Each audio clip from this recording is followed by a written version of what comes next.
So welcome to 2024. Happy new year. ഇന്നലായിരുന്നു, എന്നാലും happy new year.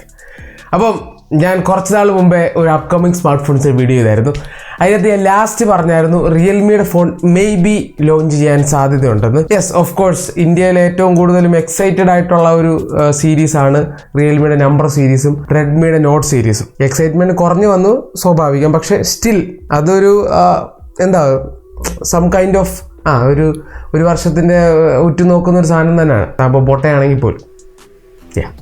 അപ്പോൾ നമ്മുടെ റിയൽമി അണ്ണൻ, ഞാൻ അന്ന് പറഞ്ഞ പോലെ തന്നെ റിയൽമി അണ്ണൻ റെഡ്മി ഫോൺ ഇറക്കിയപ്പോൾ തന്നെ റെഡ്മി ഫോൺ ഇറക്കാൻ പോവാണ് ജനുവരി 4-ാം തീയതി. അപ്പോൾ ആ ജനുവരി 4 നോക്കിക്കൊണ്ട് റിയൽമി എന്ത് ചെയ്തു?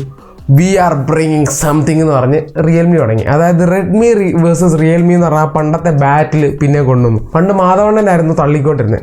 റെഡ്മി നോട്ട് 10 സീരീസ് ഇറങ്ങിയ സമയത്ത് തീർന്നുള്ളായിരുന്നു. അപ്പോൾ റിയൽമി 8 Pro വന്ന് 8 നില പൊട്ടി. ഫോൺ നല്ലതായിരുന്നു, പക്ഷേ അങ്ങേരുടെ ഹൈപ്പ് കാരണം നമ്മുടെ ഒടിയും പോയ പോലെ ഇത്. അപ്പോൾ സെയിം അവസ്ഥ, പക്ഷേ ഇച്ചിരി വ്യത്യാസമുണ്ട്. പക്ഷേ തള്ളിനൊരു കുറവില്ലടേ. അതാണ് എനിക്ക് പറയാനുള്ളത്. കഴിഞ്ഞ ദിവസം അവരൊരു പോസ്റ്റർ ഇറക്കിയായിരുന്നു. ജസ്റ്റ് ഒരു ക്യാമറ ലെൻസിൻ്റെ ഫോട്ടോ. എന്നിട്ട് താഴെ എഴുതിയേക്കാണ് നോ പെരിസ്കോപ്പ് നോ ഫ്ലാഗ്ഷിപ്പ്. അതായത് പെരിസ്കോപ്പ് ലെൻസ് ഉള്ള ഫോൺ മാത്രമേ ഫ്ലാഗ്ഷിപ്പ് ഉള്ളെന്ന്. ഇതൊക്കെ കേട്ടോണ്ടിരിക്കുന്നത് OnePlus 11R. ഞാൻ പൊട്ടനാ. Neo 7 Pro ഞാനും പൊട്ടനാ. നത്തിങ് ഫോൺ 2 45,000 ഞാനും പൊട്ടനാ. ഇപ്പോൾ ഇതൊന്നും ഫ്ലാഗ്ഷിപ്പ് അല്ലായിരിക്കും. ആദ്യം മര്യാദയ്ക്ക് ഒരു ഫോൺ നല്ല പ്രൈസിൽ ഇറക്കി, എന്നിട്ട് പെരിസ്കോപ്പ് ഓക്കെ ആയിക്കോട്ടെ, ശരി, നല്ല കാര്യം പെരിസ്കോപ്പ് കൊണ്ടുവരുന്നത്. റിയൽമി X3 നിങ്ങൾ കൊണ്ടുവന്നു. റിയൽമി 6 Proയിൽ നിങ്ങൾ ടെലിഫോട്ടോ കൊണ്ടുവന്നു. 20,000 താഴെ കൊണ്ടുവന്നു. We appreciated it. ബട്ട് തള്ളുമ്പോൾ പതുക്കെ തള്ളണം. പെരിസ്കോപ്പ് ലെൻസ് അല്ല ഒരു ഫോൺ ഫ്ലാഗ്ഷിപ്പ് ആണോ എന്ന് തീരുമാനിക്കുന്നത്. അതൊരു ഭാഗമാണ് എന്നും പറഞ്ഞ് ഈ പറഞ്ഞ Neo 7 Pro നത്തിങ് ഫോൺ 2 ഒന്നും ഫ്ലാഗ്ഷിപ്പ് പ്യുവർ ഫ്ലാഗ്ഷിപ്പ് അല്ല, ശരിയാ. പക്ഷെ they are kind of A flagship killer. At least ചില ആസ്പെക്ട്സിൽ ഫ്ലാഗ്ഷിപ്പിന്റെ കുറച്ച് സാധനങ്ങൾ, അതായത് സാമ്യങ്ങൾ ഇതിനുമുണ്ട്. പക്ഷേ ഈ ഒരു പെരിസ്കോപ്പ് വെച്ചിട്ട് തൊട്ടി ചിപ്സെറ്റൂടെ വെച്ച് കഴിഞ്ഞാൽ കണ്ടത്തിലെറിയും കേട്ടോ. അപ്പം എന്തായാലും റിയൽമി ഒരു 12 Pro Plusനെ പറ്റിയാണ് പറയുന്നതെന്നാണ് എനിക്ക് തോന്നുന്നത്. ഇനി റിയൽമിയുടെ 12 Pro സീരീസ് വൈകാതെ ലോഞ്ച് ചെയ്യാനുള്ള സാധ്യതയുണ്ട്. സോ മോസ്റ്റ് പ്രോബബ്ലി ഈ പറഞ്ഞ പോലെ ന്യൂസൊക്കെ അനുസരിച്ച് ജനുവരി ലാസ്റ്റും ഫെബ്രുവരി ആദ്യ വീക്കിലൊക്കെ നടക്കാൻ സാധ്യതയുണ്ട് ലോഞ്ച്. പക്ഷേ ഇവർ ജനുവരി 3-ാം തീയതി വൈകിട്ട് 7:30 ഒരു പോസ്റ്റ് ഇടുമെന്ന്, ഒരു അനൗൺസ്മെൻറ്റ് നടത്തുമെന്ന് പറഞ്ഞൊരു ന്യൂസ് വന്നിട്ടുണ്ട്. അപ്പോൾ അതിനെ ആസ്പദമാക്കി പിന്നെ 12 Pro Plusന്റെ എക്സ്പെക്റ്റഡ് സ്പെസിഫിക്കേഷനെ പറ്റിയാണ് ഈ ഒരു വീഡിയോ ചെയ്യുന്നത്. റിയൽമി ഫാൻസ് പിന്നെ ഈ പറഞ്ഞ പോലെ ടെക് എന്തൂസിയാസ്റ്റ്സ് ഒക്കെ കാണാൻ പറ്റിയ ഒരു വീഡിയോ ആയിട്ട് എനിക്ക് തോന്നി. പിന്നെ യെസ്, ഓഫ് കോഴ്സ് നല്ല ഫോൺസ് മേടിക്കാൻ താല്പര്യമുള്ളവരും കണ്ടു നോക്കുക. എല്ലാവരും നിർബന്ധിക്കുന്നില്ല. കാരണം യെസ്, ഒരു ഫോണിനെ പറ്റി നമ്മൾ പറയുന്നുള്ളൂ, ശരിയാണ്. നമ്മൾ റെഡ്മി നോട്ടിനും അങ്ങനെ ഒരു വീഡിയോ, അത് ഡെഡിക്കേറ്റഡ് വീഡിയോ ചെയ്യുന്ന ഒരു സെറ്റപ്പ് ഉണ്ട്. ചില ഫോൺസ് നമ്മൾ ചെയ്യാറില്ല, ശരിയാണ്. ഇനി നമുക്ക് തുടങ്ങാം. അപ്പോൾ റിയൽമി 12 Pro Plusന്റെ ഒരു ലീക്ഡ് സ്പെസിഫിക്കേഷൻ ആണ്. പിന്നെ ചൈനയിൽ 7 Gen 3 ചിപ്സെറ്റ് വെച്ച് ഒരു ഫോൺ ലോഞ്ച് ചെയ്യുന്നൊരു റൂമറുണ്ട്. മൊത്തത്തിലൊരു കൺഫ്യൂഷൻ. കാരണം റെഡ്മി ഒരു ഫോൺ ഇറക്കിയതോടെ കൂടുതൽ സാധ്യത സിമിലാരിറ്റി ഉള്ള വേറൊരു റിയൽമി ഫോൺ ഇറങ്ങുമെന്ന്. അതായത് ചിലപ്പോൾ അവർ ഉദ്ദേശിക്കുന്ന ചിപ്സെറ്റ് അല്ലായിരിക്കും ഇപ്രാവശ്യം ഇടുന്നത്.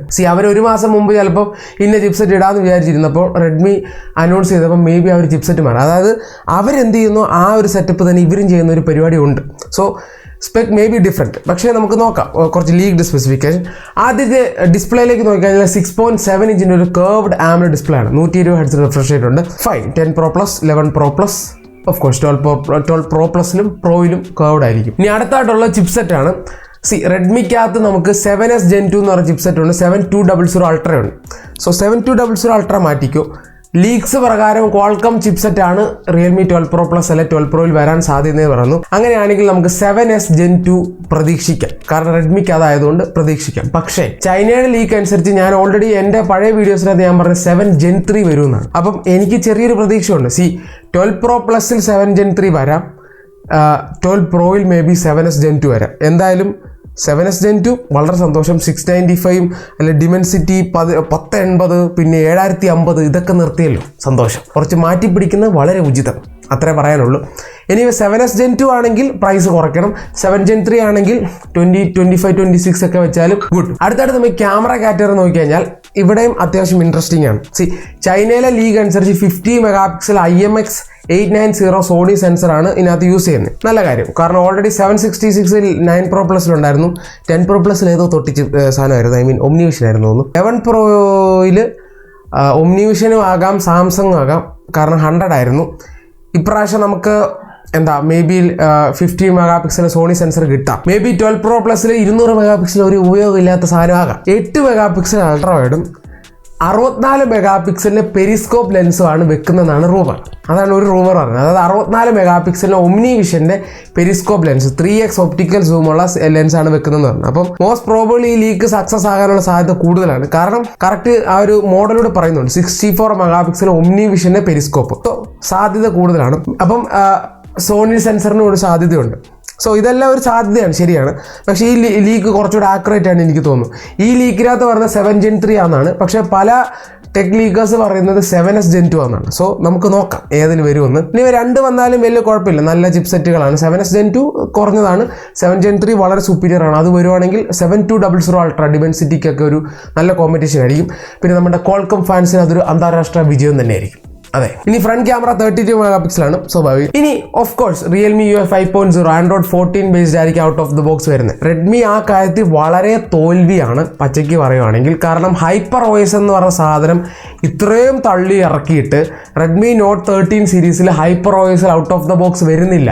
നിങ്ങൾ പിന്നെ എന്തിനാണ് ഹൈപ്പർ OS ഇറക്കിയെന്നാണ് എൻ്റെ ഒരു ചോദ്യം. കാരണം സാധനം ഇറക്കിയിട്ട് അത് ഉപയോഗിക്കാതിരിക്കുന്ന CID മൂസയ്ക്കകത്ത ഡയലോഗിന് തുല്യമാണ്. അതുകൊണ്ട് എന്താണ് നിങ്ങൾ ഉദ്ദേശിക്കുന്നത് അറിയത്തില്ല. അപ്ഡേറ്റ് വെച്ച് ഹൈപ്പർ OS കൊണ്ടുവരാനാണെങ്കിൽ വളരെ സന്തോഷം. പക്ഷേ ഹൈപ്പർ OS എന്ന് പറയുമ്പം ആക്ച്വലി റെഡ്മിയുടെ ഏറ്റവും വലിയ വീക്ക് പോയിന്റ് ആണ് സോഫ്റ്റ്വെയർ. അപ്പം ഹൈപ്പർ OSലാണ് വരുന്നതെങ്കിൽ അറ്റ്ലീസ്റ്റ് പഴയ റെഡ്മി ഫാൻസും അല്ലെ പുതിയ കൗതുകമുള്ളവർ വേണമെങ്കിൽ ആ ഫോൺ എടുത്തെന്നിരിക്കാം. കാരണം ഹൈപ്പർ OS കൊള്ളാരി ഇച്ചിരി വെറൈറ്റി ആയിരിക്കുമല്ലോ. പക്ഷേ പഴയ MIUI വെച്ചാണ് തുടക്കത്തിൽ വരുന്നതെങ്കിൽ എന്നാണ് ആൾക്കാർ കേൾക്കുന്നതെങ്കിൽ സ്വാഭാവികമായിട്ട് മദർ ബോർഡ് അടിച്ചു, അല്ലെങ്കിൽ ബഗ്സ് വരുമോ, അല്ലെങ്കിൽ കത്തിപ്പോവും, ഇങ്ങനെയുള്ള ചിന്തയായിരിക്കും. എന്താണ് ഇവർ ചിന്തിക്കാത്ത? Why I don't understand. Anyway പറഞ്ഞാലും കാര്യമില്ല, നമ്മൾ പറയുന്നാലും കേൾക്കത്തില്ല, സ്വാഭാവികം. ഇനി പ്രൈസിലേക്ക് വരാണെങ്കിൽ വളരെ കോൺട്രവേഴ്സ്യൽ ടോപ്പിക്കാണത്. 5000 mAh ബാറ്ററി സ്വാഭാവികം. പിന്നെ 65 75 എത്ര വെള്ള വാട്ട്സ് വരാം, ഡിപ്പെൻസ്. പ്രൈസ് എനിക്ക് തോന്നുന്നത് 12 Pro Plus 7 Gen 3 വെച്ച് 200 മെഗാ പിക്സൽ ആണെങ്കിൽ ഓഫ് കോഴ്സ് 28,000 വല്ലതും പ്രതീക്ഷിച്ചാൽ മതി. ആ ഒരു പ്രൈസ് ഒരിക്കലും മേടിക്കരുത്. അതിപ്പോഴേ ഞാൻ പറഞ്ഞേക്കുവാണ്. നിങ്ങൾ വീഡിയോ കണ്ടാലും കണ്ടില്ലെങ്കിലും മേടിക്കരുത്. കാരണം 200 മെഗാ പിക്സൽ മാത്രമേ അതിനകത്തുള്ളൂ. പക്ഷേ 7 Gen 3 എന്ന് പറഞ്ഞ ആ ഒരു ആസ്പെക്റ്റ് മാത്രം നോക്കാം. 7 Gen 3 വന്നാൽ ഇനി 7S Gen 2 വെച്ച് 200 മെഗാ പിക്സൽ ആണെങ്കിൽ ഞാൻ ഇങ്ങനെ ഒരു വീഡിയോയും കേട്ടില്ല, നമ്മൾ തമ്മിൽ കണ്ടിട്ടുമില്ല. ഇത്ര എനിക്ക് പറയാനുള്ളൂ. പക്ഷേ ഇനി എങ്ങാനും റിയൽമി 12 Proയിൽ 50 മെഗാ പിക്സൽ സോണിയുടെ സെൻസർ, 7S Gen 2, ഈ പറഞ്ഞ പെരിസ്കോപ്പ് ലെൻസ് എല്ലാം കൂടെ ചേർത്ത് ഒരു 23-24 വന്നാൽ ഇറ്റ്സ് ഗുഡ്. അത് സെറ്റായിരിക്കും. കാരണം ദാറ്റ് പ്രൈസ് മാച്ചസ്. ബട്ട് അതിന് മേളിലോട്ട് കയറുന്നതനുസരിച്ച് ബാലൻസ് പരാജയം ആ റേഞ്ചിലേക്ക് പോകും. 25-26 വരെ, മാക്സിമം 25, ദാറ്റ്സ് ബെറ്റർ. അതിൻ്റെ താഴോട്ടാണെങ്കിൽ വെരി ഗുഡ് ആയിരിക്കും. എനിവേ നമുക്ക് നോക്കാം. എന്തായാലും ജനുവരി 3 അനൗൺസ്മെൻറ്റ് വരും. ടെക് ന്യൂസ് വല്ലതും ചെയ്യുകയാണ്, ഞാൻ അറിയിക്കാം. ഇനി ഇതാണ് നിലവിൽ കിട്ടിയേക്കുന്ന ന്യൂസ്. Pro Plusന് എപ്പോഴും 200 മെഗാ പിക്സൽ തള്ളി വെക്കണമെന്ന് ഏതാണ്ട് ആചാരം ഉണ്ടെന്ന് തോന്നുന്നു. എനിക്കറിയില്ല, എന്ത് പറയാനാണ്. എനിവേ പുതിയൊരു വീഡിയോ ആയിട്ട് എല്ലാവർക്കും